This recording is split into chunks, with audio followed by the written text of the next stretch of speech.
want to give a special thanks to Zapsplat.com for providing the sound effects and opening music to the chapters. On to the story. Chapter 5 Confirmation. By Friday, June 13th, I was back at Paul's office at the University of Hawaii. We had already begun the task of analyzing the data from the 5 voices tags, and he was anxious to share the call response patterns that he was seeing. He was particularly intrigued by what he was saying with the tags numbered 102014-V4-CHTQ and 102014-V5-CHTQ. As I told him the details of the tagging mission, he exclaimed, "And you're telling me that Tim Wiley got all of this on video recording? The change in behavior from the sperm whale when, what did you call him, Bart, approached the Zodiac after he was tagged?" In disbelief, "Yes, we got it all on tape." "Are the tags showing that they have some sort of bromance going on?" I said in jest. More seriously, he replied, "They're both heading west, towards Japan." "Kotobuki Seamount?" "Well, I can't be that specific, but they have managed to travel several hundred miles so far. Not only that, H2 data and GPS coordinates from the other 3 blue whales show that this is a mixed pod of males numbering, if the program analysis is accurate, about 38 strong. It appears, and I say this with reservation, that their common dialect is subsonic." Rising from a desk, he said, "Follow me." I followed him from his office down the hall to his 20 by 30-foot acoustic analysis laboratory and watched as he powered up 5 42-inch monitors, one for each tag. These were hooked up to a series of primary voices computer, which was housed in a 6-foot-tall tower to the right of the monitors. For the first time, he told me about the birth of the program, and it was a beautiful thing. "Back when you were only a freshman at Redondo Union High School, I was discussing my hypothesis with your dad, that the conversations of whales could be known if the right hydrophone were coupled with a computer program that could look for patterns in their vocalizations and actions. Your dad told me that I should take my sound wave recognition and cataloging program and test it on the orchestra. That was the eureka moment. I then received permission from the dean of the music department to take my prototype program into the concert orchestra, marching, and jazz band classes. That was a lot of fun. I had every instrument record their full range of sound. Every instrument. Cellos, saxophones, pianos, drums, trombones, all of them. Once the individual instruments were cataloged as sound waves, I had soloists play whatever piece of music they desired. It quickly became apparent that the data needed to be a 3-dimensional sound wave. As we worked through the algorithm, we had instruments play as duets, small ensembles, eventually recording full performances. Ironically, the biggest headache wasn't about having the program separate a French horn from a trumpet. It was having it separate 2 of the same instruments playing in unison. When the program was finally able to separate all the instruments from Beethoven's Symphony No. 9 in D minor with the orchestra, and Duke Ellington's Jumpin' at the Woodside with the jazz band, I knew that recording cetacean conversations was now possible. I was astonished, to put it lightly, telling him, "Now I know why it took you 10 years to perfect the H2. "Precisely. Time and money well spent," he agreed. Focusing back on the monitors before him, he continued, explaining, "It used to be that we would be excited just to know what direction a whale was heading, how deep it would dive, and how long it would stay down. Hell, we would get excited if a tag stayed on for the length of time that we had hoped. All of that changed when this data started streaming in." Smiling, he added, "My graduate students at the computer lab have been kept very, very busy."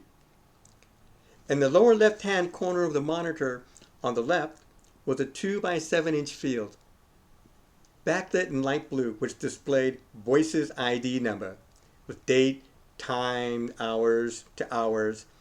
Into this field, he typed in 102014-V5-CHTQ, the date 06/07/2014, 0700 hours to 1600 hours. He then typed into the corresponding field on the second monitor 102014-V4-CHTQ and the same date and time as on the first monitor.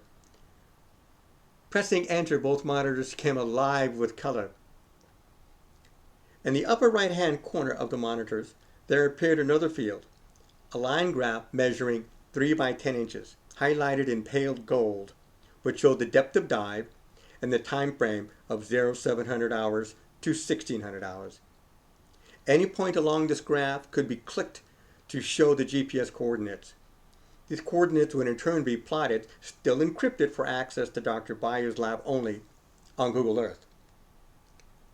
In the upper left-hand corner of the monitors was a 3 by 3 inch box, also in pale gold, which displayed H1 for hydrophone 1.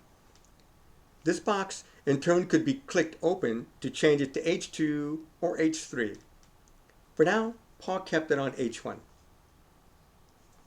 Unlike the program on my laptop, which showed H1 as a one-dimensional sound spectrograph, this H1, measuring 10 by 26 inches, was a 3D waveform embedded within a grid with 6 different colors: purple for subsonic, blue, brown, orange, yellow, and red at the highest frequencies between 170 and 250 decibels, depending upon the hertz frequency. Portions could be isolated and rotated 360 degrees, giving the sound wave a topographic look. Below this, centered on the monitor, was a 4 by 6 inch line graph, backlit in white, which displayed BART, or the sperm whale's heart rate. Before Paul hit the play icon, he explained how he arrived at his conclusions. When the first data dump from Argo started coming in on the evening of the 7th, I was here, ready and waiting for some of my computer students. Our game plan was to first analyze the most rudimentary information, so we started by confirming the GPS plots. When this information was confirmed by the accurate plotting on Google Earth, we moved on to the depth of dive data. Our concern here, of course, was that a tag might detach due to the pressure. Fortunately, even a tag on the sperm whale remained in place after it dove down 975 meters and stayed down for 40 minutes. From there, we moved on to the heart monitors. I will let you confirm for yourself, but the sound coming from the monitor of tag V2 doesn't sound like the others. It's almost as if it has a murmur or something. It doesn't sound right. A murmur? That would be a first. And, he continued, it appears to have a surface to air more often than the others. Interesting indeed, but I'll show you that later. But first, he paused to be certain that what he was about to explain was consistent with the data. Clearly, we can't know what the whale is thinking any more than we can know what a human being is thinking. However, if vocalizations from one whale are followed by a consistent action on the part of another whale, we have a primer for what the Voices program can begin to teach itself and what to look for. It's really not that radical of a concept when you think about it. We know when a wolf pack separated by miles in Yellowstone National Park will answer the call of an alpha male to come together for the purposes of hunting. We also know that the quiet chirp of a cheetah mother can bring her kits from hiding in the brush to safely join her after her own hunt.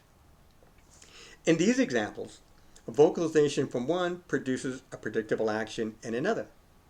This type of behavior is to be totally expected.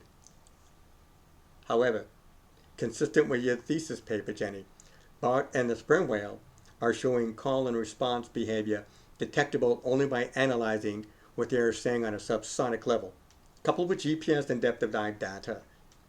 This is the beauty of the program, its ability to make connections to interface specific points on the 3D waveform with behavioral changes. This was the validation that we had been hoping for, a decade in the making for both of us. What does the call response show so far? I asked, barely able to contain my excitement. I'm happy to show you, he said, smiling, as he clicked on the play icon. With this, the H1 3D waveforms on tags V4 and V5 came alive, looking like an undulating, colorful topography. The first call response pattern was recognized at 1300 hours on the night, about 48 hours after the first bulk dump started coming in. I'm not saying I know what they're saying. What I can say is that when V4 emits specific subsonic calls, V5 does one of three things. 1. He meets up with V4. 2. Dives. Or 3. Responds as if V4 had said now. What's exciting is that the other three tags seem to follow the same cues, as if V4 is the alpha male. And you say they're heading west. V4 and V5 have already covered about 840 miles in 6 days in a beeline. I need to be clear about one thing. Jenny, we're barely a week into this program. Who knows what we'll learn by next week? And what do we do if we have another Nakata model on our hands? Fast forwarding the recorded data on the tags V4 and V5, Dr. Byous stopped it at 1112 hours. This, he said, pointing to a purple subsonic waveform on the monitor, is the first primer confirmed by Voices. This vocalization pattern, a 14 Hz moan, followed by a 16 Hz burst, followed by another 14 Hz moan by V4 means, come here, or some equivalent of that. What follows, as picked up on the H2, is a response by the other tags, delayed depending upon their positions, in the form of a short oomph that is 15 Hz. When this happened, tags V1, V2, V3, and even the sperm whale V5 head in the direction of V4. Clearly they all got the same message. Clicking on the play icon, Dr. Byous did not have to point out the obvious when it reached 1113 hours, as the program already highlighted the primer waveform.